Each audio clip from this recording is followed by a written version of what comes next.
everybody. Welcome to another Bristol Chess Times. I don't know what episode we're on now, but we're rolling them out. Today, me and Mike are going to look at a recent Division 1 game again between Bob Radford and Mike Brigden. That's Horfield Chess Club. Bob plays for Horfield, and Mike Brigden comes from Downend and Fishponds Chess Club. The ratings, so Bob is about 155 ECF, which is about 1850 ELO. Mike Brigden is 170 something ECF, so I don't know what that is in ELO money. It's probably about 22,000, 2,100, something like that. So Bob is the weaker player in this instance. We're going to have a look at this exciting game, good finish, and we're also going to dedicate a little bit of time at the end of the video to some of the Bristol League players in the Olympiad. Yeah, Olympiad is happening now. We wish we could be there. We're desperately searching our long-lost relatives for anybody with a bloodline to a very small nation that would allow players of our standard to play, but unfortunately we don't. I would just about qualify for Scotland if I tried, but I'm also not good enough at all to play Scotland. Great. We need very small nations with no chess players who we are related to, and we haven't found any yet. Please help us out. I'm going to whiz through this game. So Bob, we're now on move 19. With the first 19 moves or so, and we've gone through them pretty quickly, but it feels to me very classical. Knights on traditional squares, bishops on traditional squares. Trading off a central pawn to give isolated queen's pawns. It feels to me that both players have played very classical and theoretical in their approach, and then suddenly Bob decides to fire out G5. Yeah, and we'll see how it works out. But the first thing you did right, so playing a stronger player, is just not to panic and not to change your opening style. Yeah, well, there is a great line of thinking which says that when you're playing a stronger opponent, complicate. Well, maybe that's what this G5 was about. So we see this Bishop B1 idea. I actually mentioned that for the London. The idea is put the queen in front of the bishop, attack down that diagonal. But it's a pretty nice move. F6 just means that the queen can defend along the 7th rank. What do you reckon? Yeah, I suppose. I didn't play this game, so I'm not entirely sure what the plans for Black were, and I'm sure some of the people watching will be like, well, I'm not sure. I think perhaps players, weaker than 160 might be a bit nervous about some of these committal moves that Bob's done. I think that's praise to Bob for some of the bravery that he shows in this game. My first instinct is I'm like, well, okay. Pawns around my king are disrupted a little bit. Knight on h5. But then I suppose White's pieces are a little bit uncoordinated, aren't they? They don't seem to be working together. Like the knight on c3, I don't know. It's not working with the bishop on b1. I guess it's a rook lift, Mike. Mike loves a rook lift. No, I don't. So these pawns can be good in attack, but sometimes actually the king can just step up and rejoin them, and somehow have a defence that just way. Move your defence up the field. And that's after the opening, it's pretty important to have this plan, and you need to change your structures somehow to initiate a plan. So this is one way. The bishop is challenged on that diagonal, and it wants to. Well, it's not a natural move here because he's also creating threats on d5, and with the king, the black king behind it. Yeah, so White tries to keep the bishop, and there is nasty threats coming for White, but Bob kind of gets his own plan going. So the knight lands on f4.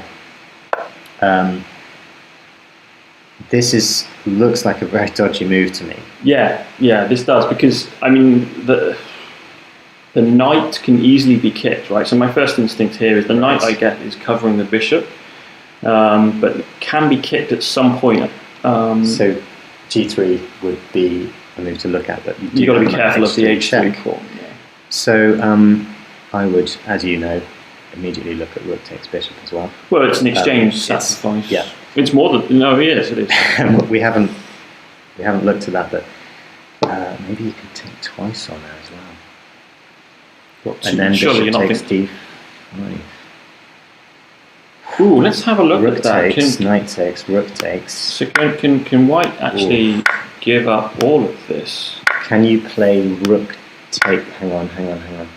That one loses the queen for a bishop for sure. Yeah, so that's good line for white. That is probably good, but actually go back. Rook takes. So this is the position, isn't it? It's Yeah, sorry, black has just played bishop and to take twice on e6. take twice. I wonder if there's a rook takes knight First. Yes. Okay, and where are we at? White is an exchange down. Do you want to take with the queen or the pawn? Well, either way, you just take the rook, and there's no more pin. Yeah. Okay. So, well played, Bob. That was very well seen. Yeah, we're going to give you the benefit of the doubt that you'd seen all that and calculated that. Yeah. That is a nasty tactic. We have not looked through this on the computer, so correct us in the comments if you. Okay, if so else. Bob, very confident in his bishop retreat. Okay, so what happened next? So let's see. There's a g3 actually. So is that how the game went? Yeah, Mike actually decides that it's going to put pressure on here. The knight comes to h3. The king attacks it, but doesn't really attack it. Yeah. But actually, you've just taken away that defender from f4. So these threats on d5. Now rook takes e6 does really work. It's on. Yeah. Yeah. Even if you defend with a rook. Okay. So bishop f7. The rook comes in and It's starting to get tasty. Yes, so queen and knight suddenly become this attacking duo. Attacking f2 straight away. Well, it's covered by the queen. They're both attacking, but two attackers on it. No, but the white queen. Yeah. The giant 9-point piece on d2. Yeah. Yeah. Knight takes pawn. I'm And talking then absolute back rubbish. to g4. Here we are, ladies and gentlemen, seeing once again the classic example of my failure to calculate. Don't worry, John, you'll get there. So he defends that. But now here comes actually, I think, the best move of the game. The queen and knight can be really dangerous, but here that you kind of see that they're a bit stuck. They're kind of getting in each other's way, aren't they? the knight's literally stuck. But sometimes when you've only got two pieces, you get to attacking a king. You want to just rearrange them and get some new threats. It's quite difficult.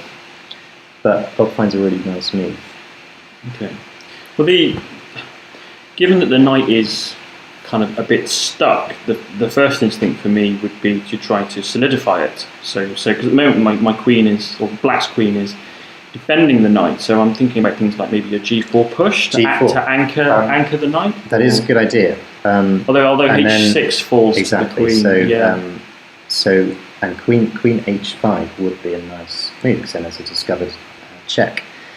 But Bob does see that h6 is hanging there. So queen takes h6. So queen takes h6, also cover h5. So he gets his queen to h5 quite creatively. He plays queen f3.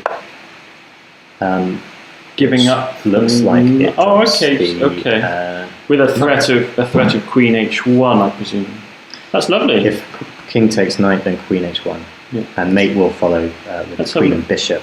So king takes. Do you get queen h1 here? Yeah. Or you could probably play bishop h5. No, queen h1 first. Well, no. Surely it's just g4. Oh no. Sorry.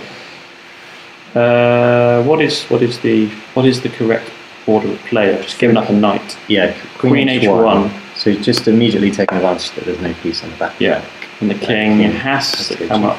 g4. There must be a mate pretty quickly here. You say that, but I'm not seeing it. King h5, king f4, bishop g6. To be honest, I would stop calculating after. Okay, queen here. Queen h5. Let's just look at forcing moves. Queen here. King goes all the way up to e6. Here. King here. Rook. Blimey. You can take the pawn. It's a hell of a king walk. I'm not seeing a finish immediately, but I'm pretty sure. Yes. there would be something. Okay, there must be a mate here. We believe there's a mate. Yeah. If you've anyone who's watching can see the mate, Or just leave us a comment. You've only given up a knight, right? Yeah. So there must be something. Yeah, I mean, let's be honest. It's a hell of a scary line. Yeah. And for white to accept the knight is a pretty brave move. Yeah. So I think. So let's go Queen back F. here. We haven't analysed this. Queen F3 is probably sound. Do you think? We haven't put it into Probably. the computer. It means the queen still keeps an eye on F2 and it's coming to H5 next move. But Mike goes for it. Rook takes bishop, and here we see these tactics on D5 coming. But Bob ignores that. So he ignores this move here. Yeah. So he just carries on with his attack. Nice. And just leaves the rook there because he just wins the exchange back. And I think your point earlier about coordination is quite key for whites. For example, the queen isn't doing much at the moment, so there's no immediate kind of take and then another check and then another check. Yeah. So I'll go on a few moves. Mm-hmm. G4, your idea. Yeah, solidifying the knight. Yeah. And now you've got threats to play the knight back to G5 and queen. Yeah, that would be devastating. Yes, and knight F4 is nice. Just threatening. F4. Isn't it? I'm chess blind. Sorry, I'm just seeing that. Yes, this ladies and gentlemen, genius. I thought you thought queen H3 check. Well, is it? I mean, just Bob give defends. I don't know. No, you're right. No. Okay, I don't know. So the exchange is taken back, and you see actually whose king is safer here. Bob's thrown his pawns forwards. Yeah, it's nice. But king G7 looks pretty safe square. Yeah. And there's weak squares around white's king. Okay. When I showed John attacking games of mine, he has an annoying habit of coming up with a defence. Good moves. You hate works. good moves, don't you, Mike? In general. Yeah. Yeah. For your opponent, they really annoy you. Yeah, I like when I play them. Yeah. But I wonder if you can come up with from here. What would your plan be? Do you think you need as white or black? White? So F5 is coming as white. So F5 we got it. Yeah, I agree with the next move. Okay, great H2. Yeah. Okay, and then we go on. F5 comes anyway. Mm-hmm. Okay, dropping pawns. Okay. Okay, so king G7. So that looks kind of like a safe square to me. And then he checks. Mm-hmm.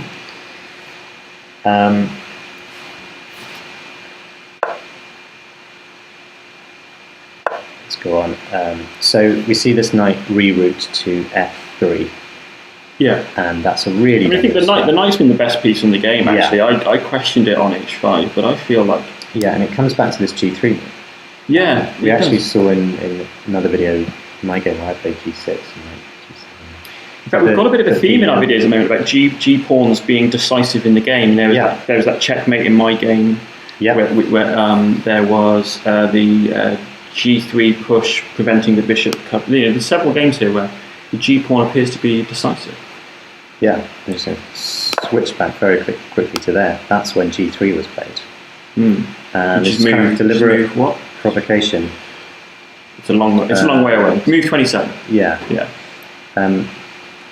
So we go back to around here. You see that because of G3, that is a huge. And we're now a good 12, 13 moves later when that pawn push is that weakness on F3 is going to pay dividends. Yeah. So the knight comes back. Actually, it's the queen with tempo.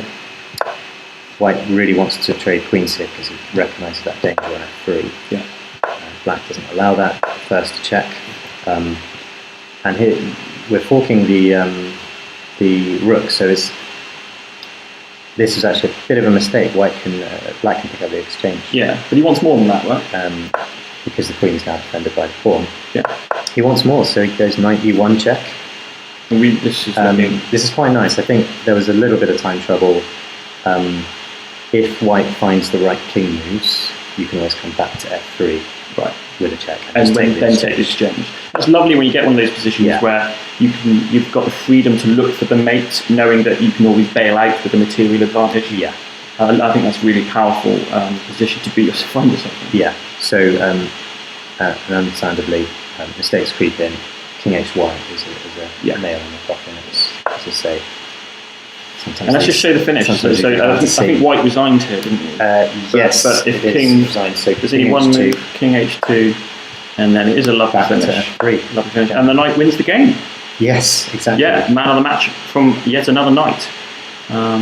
Great, lovely game.